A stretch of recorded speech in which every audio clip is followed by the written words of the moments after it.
नमस्ते दोस्तों।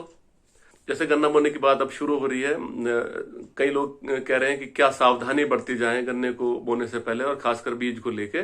देखिए किसान भाइयों, आप लोग सुनते आ रहे हैं लेकिन दोहराते हैं कई बातों को बार बार, तो हमारे दिमाग में बैठ जाती है। गन्ना उत्पादन अच्छा करना है, कम खर्च में करना है, तो जो हम सीधी सी बात है, जिस फसल में पिछली बार सबसे बड़ी बात तो यह है कि बावक फसल से ही बीज लेंगे, पेडी से हम कोई बीज नहीं लेंगे। दूसरी बात, अगर किसी आपकी बावक फसल जो थी पिछले साल की, उसमें किसी तरह का लाल सड़न रोग आया है या फिर कोई और गंभीर रोग आया है, तो कोशिश कीजिए उस खेत से बीज नहीं लीजिए। लाल सड़न वाले से तो बिल्कुल ही मत लीजिए। पहचान क्या है, जब आप पोरी को चीर के देखेंगे तो उसमें बदबू आएगी उस गन्ने में कहीं भी, और कटा फटा होगा, लाल होगी, बीच बीच में लाल और सफेद वो पड़ेंगे और सिरके जैसी बदबू आएगी। तो उस खेत से तो अगर आपने अगर ले लिया किसी वजह से बीज और आप नहीं पहचान पाए, तो सीधी सीधी सी बात है, आने वाले समय में कई महीनों बाद उसके लक्षण आएंगे, उस समय तो आपको पता नहीं लगेगा। और एक चीज मैं और भी बता दूं आपको कि होता क्या है, कई बार हमें गन्ने का पता भी नहीं लगता। गन्ना बोते वक्त तो स्वस्थ दिखाई देता है, लेकिन जो उसकी आंखें हैं, जो उसके ठूंठ हैं, उसमें वो लाल सड़न के या गंभीर फंगल समस्याओं के बीजाणु घुसे रहते हैं, जो सही तापमान मिलने पर, जो बाद में जाके मिलेगा बरसात के आसपास, तो तब वो जीवित हो जाते हैं, एक्टिवेट हो जाते हैं। तो फिर उसके लिए क्या करें? तो देखिए, जो हम कर सकते हैं वही तो करेंगे। अभी हम क्या कर सकते हैं कि एक स्वस्थ खेत से बीज लें।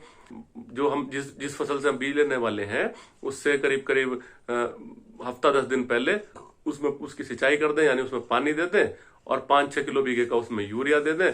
तो ऐसे में क्या होता है कि जो उसकी आंखें हैं वो जागृत हो जाती हैं, एक्टिवेट हो जाती हैं, नमी उनमें आ जाती है और वो फूटने के लिए अच्छी हो जाती हैं, उनसे फुटाव अच्छा होता। तो ये हम काम करेंगे।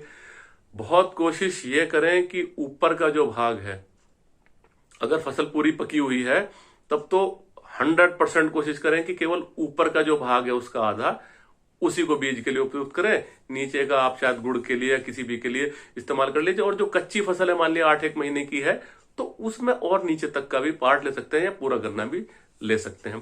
तो ये काम आप जरूर करें। जब आप गन्ने को काटे तो बड़े हिसाब से देखिए कि धारदार अच्छा हथियार होना चाहिए, गड़ासा जो होना चाहिए, जिससे कि आंखों का नुकसान ना हो।